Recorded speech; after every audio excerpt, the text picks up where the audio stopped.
जैसे याद रखना, यीशु के समय में फरीसी क्या कहते थे? हम पिता को तो मानते हैं, तुझे नहीं मानते.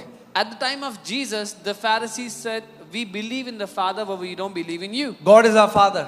परमेश्वर हमारा पिता है. तू हमारे पिता की ओर से नहीं. You are not from our Father. यीशु ने कहा, अगर तुम मेरे पिता को जानते तो मुझे भी जानते. And Jesus said, if you knew my Father, you would have known me. तुम मुझे इसलिए नहीं जानते क्योंकि तुम मेरे पिता को भी नहीं जानते. You don't know me because you don't know my Father. और फिर अब जिस समय में हमें In the वो times कहते we are हैं, living, हम पिता को तो मानते हैं, यीशु को तो मानते हैं, मगर ये जो तुम पवित्र आत्मा के करते हो ना, ये सब ये परमेश्वर की तरफ से नहीं है. in the times we are living, they say we believe in the Father, we believe in Jesus, but we don't believe in all this that you're doing through Holy Spirit. ये फेक है. ये जो This is अन्य all भाषा में fake. प्रार्थना करते हैं. Praying in tongues is fake.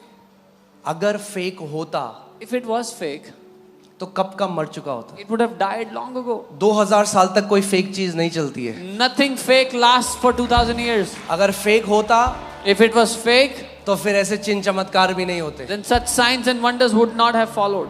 आमीन. मैं हमेशा उन लोगों को बोलता हूं, अब तो बहुत देर हो गई भाई. I always tell such people, now it's too late for me. अब क्या रोकोगे बीज को? अब तो महान पेड़ बन चुका है. What will you stop this seed now? It has already become a mighty tree.